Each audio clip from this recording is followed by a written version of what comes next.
ಇದು ಒಂದು ಹಾಸ್ಟೆಲ್ ಕತೆ. ಒಂದು ಹಾಸ್ಟೆಲಲ್ಲಿ 100 ಜನ ಸ್ಟೂಡೆಂಟ್ಸ್ ಇರ್ತಾರೆ.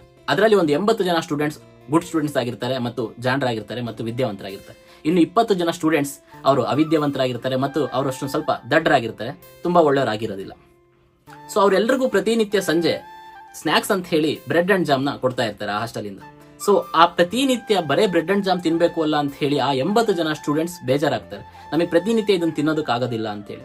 ಆದ್ರೆ ಆ 20 ಜನ ಸ್ಟೂಡೆಂಟ್ಸ್ ಏನು ಸಮಸ್ಯೆ ಇರೋದಿಲ್ಲ ಮತ್ತು ಏನು ತೊಂದರೆ ಇರೋದಿಲ್ಲ, ಅವ್ರು ಆರಾಮಾಗಿ ಆ ಬ್ರೆಡ್ ಅಂಡ್ ಜಾಮ್ನ ಡೈಲಿ ತಿಂತಾ ಇರ್ತಾರೆ.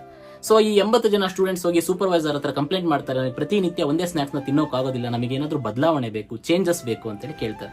ಸೊ ಆಗ ಆ ಸೂಪರ್ವೈಸರ್ ಒಂದು ಕೆಲಸ ಮಾಡಿ, ನಾನೊಂದು ಚಾರ್ಟ್ ಅನ್ನ ಹಾಕ್ತೀನಿ, ನೀವೆಲ್ಲರೂ ವೋಟ್ ಮಾಡಿ, ನೀವೆಲ್ಲರೂ ವೋಟ್ ಮಾಡಿರುವಂತಹ ಒಂದು ಸ್ನಾಕ್ಸ್ ನ, ಮೆಜಾರಿಟಿ ಸ್ನಾಕ್ಸ್ ನ ನಾವು ನಾಳೆಯಿಂದ ಮಾಡೋಣ ಅಂತ ಹೇಳಿ ಆ ಸೂಪರ್ವೈಸರ್ ಹೇಳ್ತಾರೆ.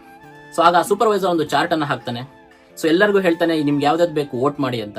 ಸೊ ಒಂದು 10 ಜನ ನೂಡಲ್ಸಿಗೆ ವೋಟ್ ಮಾಡ್ತಾರೆ, ಇನ್ನೊಂದು 10 ಜನ ಇನ್ನೊಂದಕ್ಕೆ ವೋಟ್ ಮಾಡ್ತಾರೆ, ಇನ್ನೊಂದು 17 ಜನ ಎಗ್ ಟೋಸ್ಟಿಗೆ ವೋಟ್ ಮಾಡ್ತಾರೆ, ಒಂದು 8 ಜನ ಬೇರೆ ಸ್ನಾಕ್ಸಿಗೆ ವೋಟ್ ಮಾಡ್ತಾರೆ. ಇದೇ ರೀತಿ ಬೇರೆ ಬೇರೆ ಸ್ನಾಕ್ಸ್ ಗಳಿಗೆ ಎಲ್ಲರೂ ವೋಟ್ ಮಾಡ್ತಾರೆ. ಆದ್ರೆ ಆ 20 ಜನ ಮತ್ತೆ ಅದೇ ಬ್ರೆಡ್ ಅಂಡ್ ಬಟರ್ಗೆನೆ ವೋಟ್ ಮಾಡ್ತಾರೆ. ಸೊ ಈಗ ಆ ಸೂಪರ್ವೈಸರ್ ವೋಟ್ ಕೌಂಟ್ ನ ಹೇಳಿ, ನೋಡಿ ನಿಮ್ಮೆಲ್ಲರಲ್ಲೂ ಬೇರೆ ಬೇರೆ ಆದಂತಹ ಸ್ನಾಕ್ಸ್ ಅನ್ನ ಆಯ್ಕೆ ಮಾಡ್ಕೊಂಡಿದ್ದೀರಾ, ಅದರಲ್ಲಿ ಮತ್ತೆ ಗೆದ್ದಿರೋದು 20 ಜನ ವೋಟ್ ಮಾಡಿರುವಂತಹ ಆ ಬ್ರೆಡ್ ಅಂಡ್ ಜಾಮ್ ಸ್ನಾಕ್ಸ್.